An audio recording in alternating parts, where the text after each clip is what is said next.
आनंद आनंद परमानंद सतगुरु मंगलानंद जी साहेब सत्संग आश्रम डेरा सतगुरु प्रीतानंद जी साहेब धाम निगाना जिला भिवानी हरियाणा के सौजन्य से हस्त चेतावनी अथवा परमानंद विलास सतगुरु परमानंद साहब रचित, जिसमें संत मत के गूढ़ विचार और सिद्धांत तथा उसकी प्राप्ति के उपाय और सत्चाल के समय का वर्णन, जिसे साधु प्रीतानंद जी बाग कड़ेखा दिल्ली ने प्रकाशित करवाया।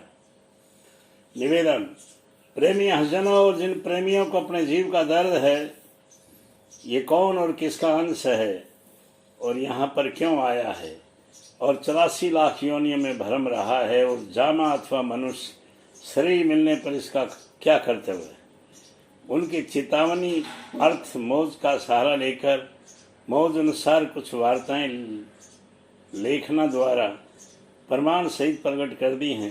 सज्जन विचार लें, संतों द्वारा परखें और परखाएं।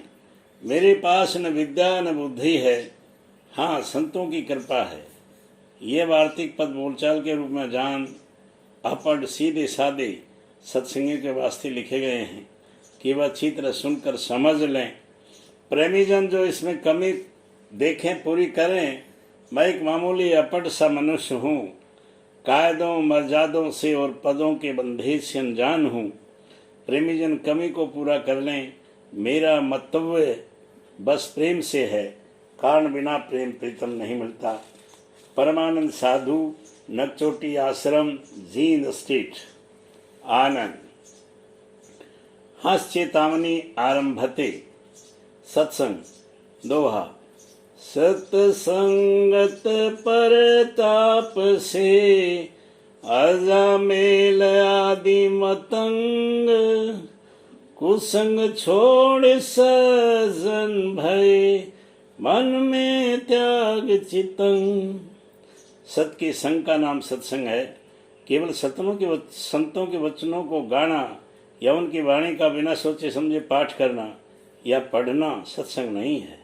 सत्संग दो प्रकार का है, एक बाहरमुखी दूसरा अंतर्मुखी। प्रथम बाहरमुखी अत्यंत आवश्यक है, कारण जब तक दीवार की नींव दृढ़ न जमे भय का चिन्ह। प्रेमी को चाहिए कि ऐसी जगह व संगत में जावे जहाँ सत्य असत्य का निर्णय या विवेचन होता हो। जो व्यक्ति निर्णय के पश्चात सत्य को जनावे अथवा लखावे और प्राप्ति की युक्ति बतावे और सत्य की प्राप्ति के मध्य में जो विघ्न पड़े उन्हें दूर करने की युक्ति बतावे और आप सहारा दें। जैसे बीज में वृक्ष है अथवा दूध में घृत है, परंतु बिना बोए बीज अथवा बिना बिलोए दूध वृक्ष या घृत का काम नहीं दे सकते। इस तरह पिंड में ब्रह्मांड है, बिना खोज किए ब्रह्मांड का पता नहीं लग सकता। इसी वास्ते कहा गया है। दोहा। जो पिंडे सोई ब्रह्मांडे, जो खोजे सो पावे। पीपा प्रणव परम तत्व हूँ, सतगुरु होए लखावे।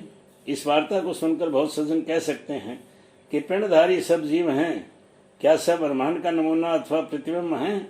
इसका उत्तर यह है कि हैं, परंतु सब देहधारी इसकी खोज नहीं कर सकते। कारण उनमें मन तो है परंतु मनन शक्ति नहीं। मनुष्य नाम इसका इस वास्ते रखा गया है, इसमें मनन शक्ति है, विचार सकता है मैं कौन हूँ, कहाँ से आया हूँ, क्यों आया हूँ, मुझे यहाँ क्या करना उचित है। ये शरीर नासवान और नासवान माता पिता से उत्पन्न हुआ। ये तो एक औजार या मशीन के तुल्य है।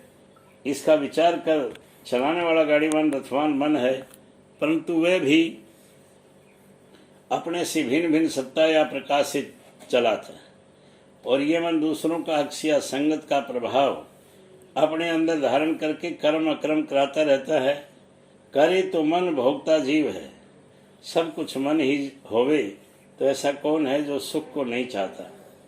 अपने घर में कांटा व सूल बखेरता हो, मानव दुख की सामग्री संचय करता हो, वह भी दूसरों की सत्ता लेकर यह मन जानता है कि 3 लोक में जीव कर्मानुसार 84 लाख योनि भोगने के लिए भ्रमता है और दुख पाता रहता है और अंतर्गत हरदम यह सुख की अभिलाषा करता है और पुकारता है कि बिना सद्गुरु समर्थ के दुख से छुड़ाने वाला कोई नहीं। हे अंतर्यामी दया करो।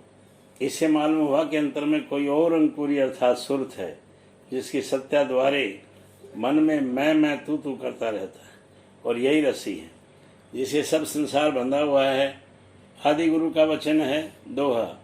मोर तोर की जय बड़ी, बट बांध्या सब संसार, दास कबीरा क्यों बंधे, जाके नाम आधार। इसे मालूम हुआ कि जिसके नाम के आधार से ये अति दुखदायी जेवड़ी टूट जाती है, वह कोई अति महान शक्ति है। इसे 3 लोक में जितने नाम हैं, जिनको वेद शास्त्र गा रहे हैं या बता रहे हैं, और साथ ही ये कह रहे हैं कि वह मन वाणी से परे है। जो लिखत पढ़त में आ गया, उसमें मन वाणी शामिल हो गई। पढ़कर गाए जाओ, व्याख्यान किए जाओ, वाचक ज्ञानी कहलाओ। उससे मान बढ़ाई के सिवाय और कुछ नहीं हो सकता। मान बढ़ाई जम के दर की कोतिया है।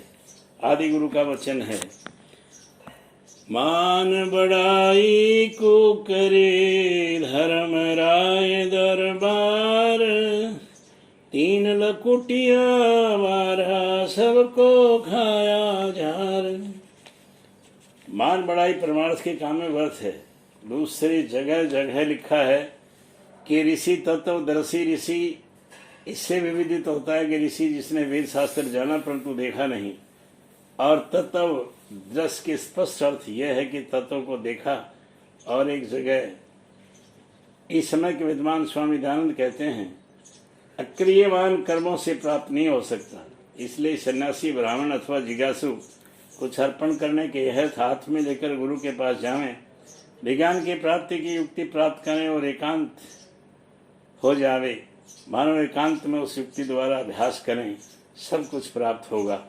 अब ये स्पष्ट हो गया, सत के रूप सतगुरु हैं, उन्हीं का सत्संग करें। और दूसरी जगह इन्हीं महात्मा का वचन है, जो कि श्री मद दयानंद प्रकाश लेखक सत्यानंद जी संवत 1981 में लिखा है। श्री दयानंद जन्म शताब्दी संस्करण पृष्ठ 61। शास्त्रगत वार्ताओं से पृथक पुस्तक लिखित भेदों से भिन्न ऐसे कई रहस्य मर्म होते हैं, जो तत्वदर्शी गुरुजनों के हृदय कोश में सुरक्षित रखे रहते हैं। किसी अत्यंत श्रद्धावान उत्तम अधिकारी और अंतर्यामी को अकेले और एकांत में बताते हैं। और गीता अध्याय 4 श्लोक 10 में लिखा है, राग भय क्रोध से रहित अनन्य भाव से मेरे गुरु में स्थित वाले शरण में आए हुए बहुत से पुरुष ज्ञान रूप तप से पवित्र हुए इत्यादि। भागवत सकंद 11 अध्याय 12 में लिखा है, गुरु की मनुष्य बुद्धि से सेवा न करें। श्लोक 15 अध्याय 19 में लिखा है कि धर्म सोई है जो भक्ति करे, ज्ञान वही है जिसमें आत्मा का रूप दिखे। गुरु में बुद्धि स्थिर हो सो सम है, केवल शांति सम नहीं है।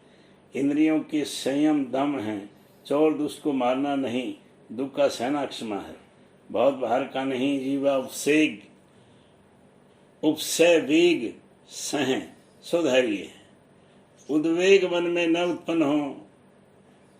35 गीता अध्याय 12 श्लोक 5 में लिखा है कि जिनकी व्यक्ति विषय में चित्तवृत्ति लगी है, उनको अत्यंत क्लेश होता है। तात्पर्य यह है कि व्यक्त गुरु और रूप की भक्ति करनी चाहिए। खट उपनिषद में लिखा है कि उठो जागो और चुने हुए गुरुओं से ज्ञान प्राप्त करो।